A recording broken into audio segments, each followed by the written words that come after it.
nothing wrong with that backdrop, is there?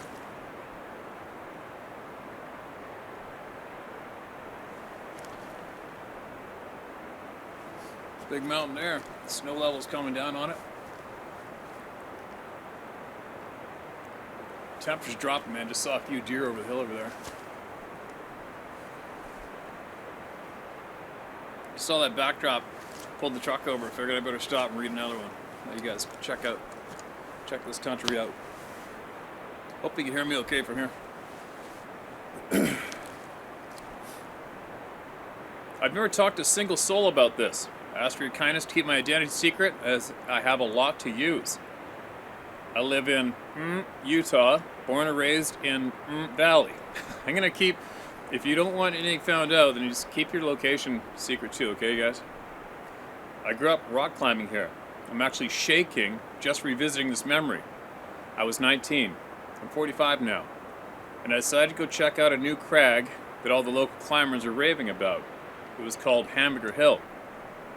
I go up solo with everyone knowing where I'm going. Also, when I'll be back. My plan? Get the route cleaned up and choss removed that I overheard a few climbers complaining about. Basically, I was being helped. Maybe a 6-hour hike to get to the wall that was sunk deep in an inverted V-shaped dark ravine. From the road looking up, it is almost as if I could swallow you whole. Stunning, to say the least. There was not much of a trail, being as the crag was pretty new and all. I ended up bushwhacking most of the way, crisscrossing through pine then aspen, and traversing big, long, unforgivable rock slides. It was a total mess, bud. After making the ascent to the wall, I noticed that I had my work cut out for me. Lots, and lots of cleaning needed to be done. I decided alone was not the best idea. I needed help. My plan was to camp out for 2 days, do what I can, some bouldering, a form of climbing, and come back at a later date with help. Night 1. I was relaxing in my tent, reading through the climbing book at that time, dreaming about first ascents and on-sites and so on. From the left side of my tent, I hear a rock or a branch, not sure, but the projectile clipped a couple branches on the way to my tent and absolutely hit dead center of the side of my dinky tent. I'll never forget how it hit dead center. I thought of nothing but fear. I yelled, "Get out of here," and go on, into the dark with my head stuck just inside of my tent, afraid to push it out of the slightly frayed and open zipper. Then another and another. It was the accuracy. God, it was flawless. The exact same spot as the last.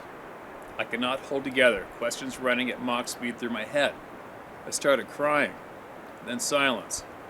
Every minute felt like hours. I did not sleep until daybreak, 4 hours total. Day 1. I found 3 odd-shaped rocks at the bottom of the tent on the side that it was hit. When I say odd, I mean they are not from the rock slides that previously came up. Impossible. They were very round river rocks, I was guessing myself, but how did they get way up here? All about the same size as well. I was a wreck. I remember thinking, big fire tonight. Nothing happened all day except this eerie feeling that someone was watching me while I build a huge mountain of firewood, as if someone is staring me down. God, I know this might not make sense, but I could feel eyes. My God, I'm freezing right now. It is getting cold, and I'm wet. Night 2. Build big fire and darkness coming. I hear a knock to my right, like a baseball bat smacking a tree or trunk or something. Then again, but different location this time. I look everywhere I could before the darkness swallowed into the landscape. I stood by my dinky tent, scanning over the steep terrain. I saw nothing. I tried to rationalize the knocks, but that got me nowhere. I was frantic, thinking of the possibilities. Then, before I knew it, darkness. This is tough here. I'll try to do my best to describe what I heard that night. Ay-ya-ya-wah whistle. I know what I heard. It was a groaning effing whistle. The tone was heavy, powerful, desperate, deep, invigorating, hellish, and nothing I've heard before, ever. I said, F the fire, get in the tent, move. Now move, move, go, go. As I yelled desperately to my paralyzed body to myself, but alas, I could not move. I could not move, and I didn't know why. I was crying without crying, if that makes sense. Tears and blank-faced. Until I was knocked out of my stupor with the whiz of a rock flying right by my right ear, almost forced me to get up and run. I jumped into my tent, drowning in silent tears, frozen. I stared at the fire through my tent, watching the yellow turn lighter shades, acting as an hourglass to my demise, until ultimately it was burnt out.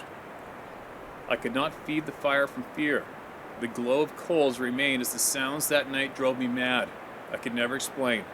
God, it sounded painful to me, or a lost call of some sort. I felt sadness I cannot explain. I was pelted a lot through the night with rocks, and groaning at which seemed to come from the underbelly of the beast, until finally the day hit. F this, I'm gone. Daylight hits and I jump up and pack like hell. Nothing pretty, it's just get the hell out of here thing. I'm bear hugging most of my gear in front of me until I hit the rock slides again and drop most of everything. My gear tumbled and tumbled except my tent, which did not go far. I gather up my things best I can and descend down.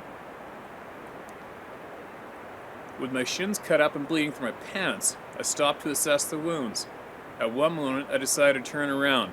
One last look, I tell myself, as I look up in the dark, inverted V-shaped ravine, cloaked in white and green and brown and black. I made out a man wearing a full-on fur suit, like those bear suits mountain men wore way back then. No teeth on the headpiece from what I could see, though. Could not make out a headpiece at all, but was covered head to toe in fur. Baffled, I thought to myself, some dude willingly just effing put me through hell? I lost it, man. I thought that MFer. F you, I yelled at him. You piece of shit. I went on and on, man, the things I said. The man never moved. 10 minutes, and I waited, and nothing.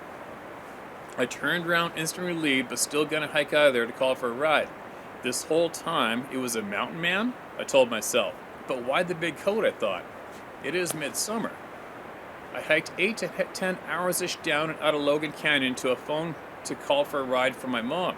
I never said a word to her, or anyone for that matter, until this email. All these years later, I know what I saw back then. 10,000% Bigfoot. No question in my mind. What made up my mind was when I was up there 5 years later. I will explain. My friends invited me for a 5-day reunion hike and a climb up at Hamburger Hill. A fun get-together, they said. I told them I would only go up there for the first day and come back down. Basically, yes, but I won't sleep overnight. I also asked them to reconsider the location, but was denied. As we hike up the dark valley, everyone is asking me why I don't spend the night. I lied my ass off for fear of judgment from my old friends. Embarrassed as we ascend the dark inverted V, I am consumed with fear. I should have stayed home, I thought. Eventually, the trail was leading us right to the tree that the mountain man was standing halfway or so behind. I'm eyeing this tree hard as I do not want to lose its location. Every step I get closer and closer, I delve into the dark depths of anxiety. Finally, it is right in front of me. It's big, way too big. I thought I lost the tree because his mass dwarfed the one he stood behind. This cannot be it. I remember a black spot on the trunk. I quickly look at the base of the tree. This is the tree. I fake a rest break to my friends and encourage them to go ahead, and I'll catch up. How the F? Speechless, I think to myself. 9 feet, give a little, take a little. I was completely lost up until many years later when I heard similar noises in other videos, and until I saw those, I had no real answers for this. Ticked every box for me. I now know I was face to face with the Sasquatch. Though hard to write, this felt good to get off my chest. I quit rock climbing. I was featured in magazines and highly ranked. I climbed with Boone Speed, Chris Sharma to name a few. Look them up if you want. Sasquatch changed my life forever. I never climbed that day with my friends, or after my altercation for that matter.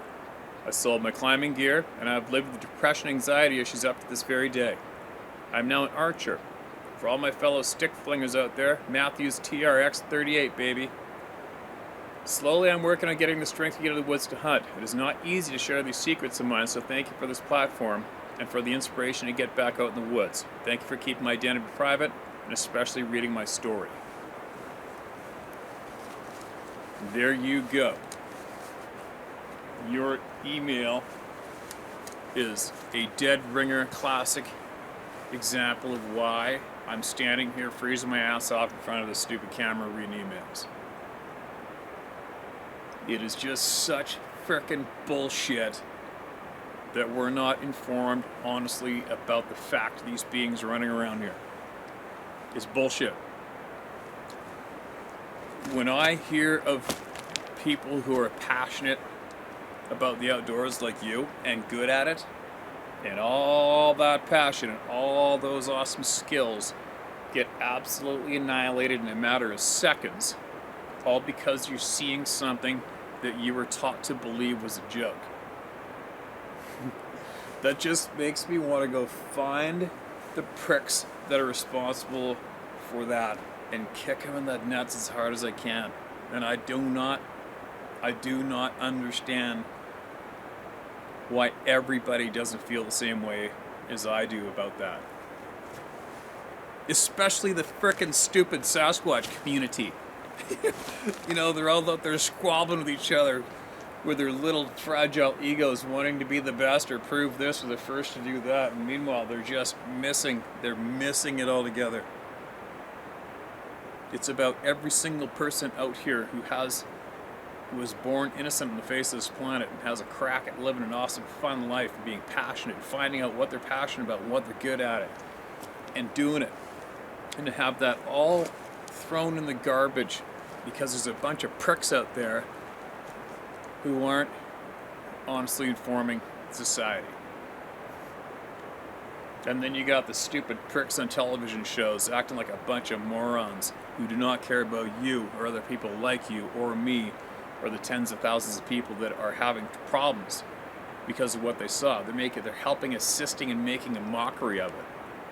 And you got those other camera-hungry slobs who have been on basically every single TV show and interview they can find to sit in front of the camera to tell everybody about how this is a missing primate, gorilla, or a monkey, when they bloody very well know they aren't, and they are lying.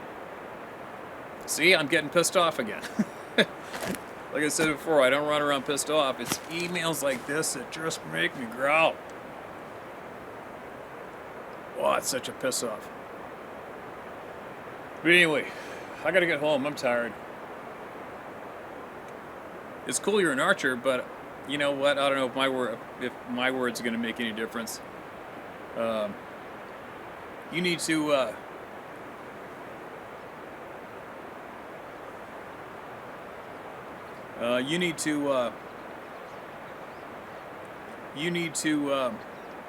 Shit, that looks like something.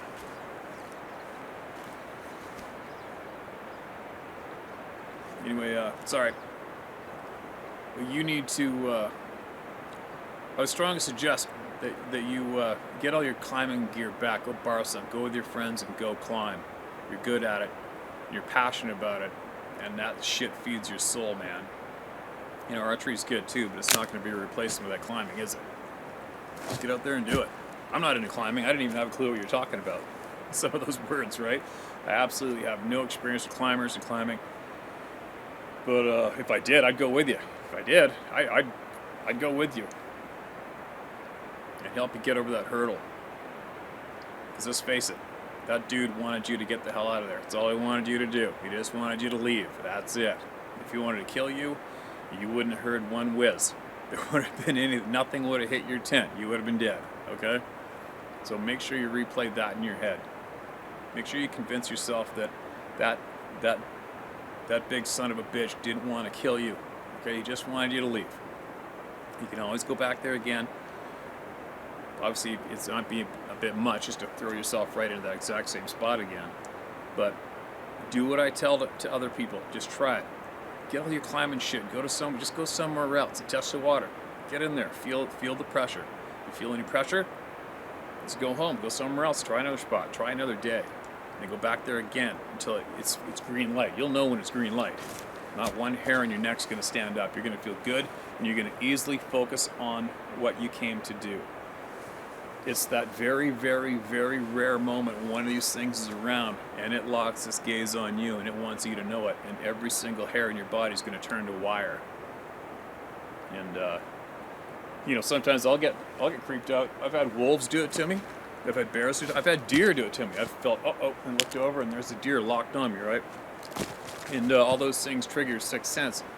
But I'll guarantee you, there is nothing out there but those beings that can make every single hair in your body turn to wire. Nothing. And I've had a lot of hair-raising experiences with a lot of grizzly bears and adventures over the years of my outdoor career. And I can guarantee you and tell you all with confidence, there is nothing out there, nothing that's going to make your hair, every hair in your body go that stiff. There's only one thing that does it. And that's kind of a handy thing to know, right? So, you know, sometimes you just get those EBGB something's looking at me. Like even right now, I was looking up on that rock over there, and it totally got my focus and attention. I couldn't even talk properly. There's this off-size thing in the timber. You see the backdrop. It's getting lower light, and once you know they're here, you are never not aware. Even though you may be focused on your task at hand, what you're doing in the outdoors, you'll be focused. There's always going to be that percent of your attention. It's going to be trained 100% only for them. You can't stop yourself. You can't. I'm doing it all. I'm doing it right now. But anyway, thanks for sharing your email. Hopefully one day you'll get up the guts to share it with everybody. Just talk matter of fact and jam it up their asses. All right? Because there isn't a man on the face of this planet you should be scared of or worried or ridiculed from. Not a human being. And it's pretty obviously you're not alone. All right? You can see what's going on my channel here, and probably a bunch of other ones. You're far from alone, man. You're just one of the chosen few that have been chosen to be aware and given that direct knowledge. So keep seeking out the knowledge and keep getting smarter and more aware. All right? And be safe out there.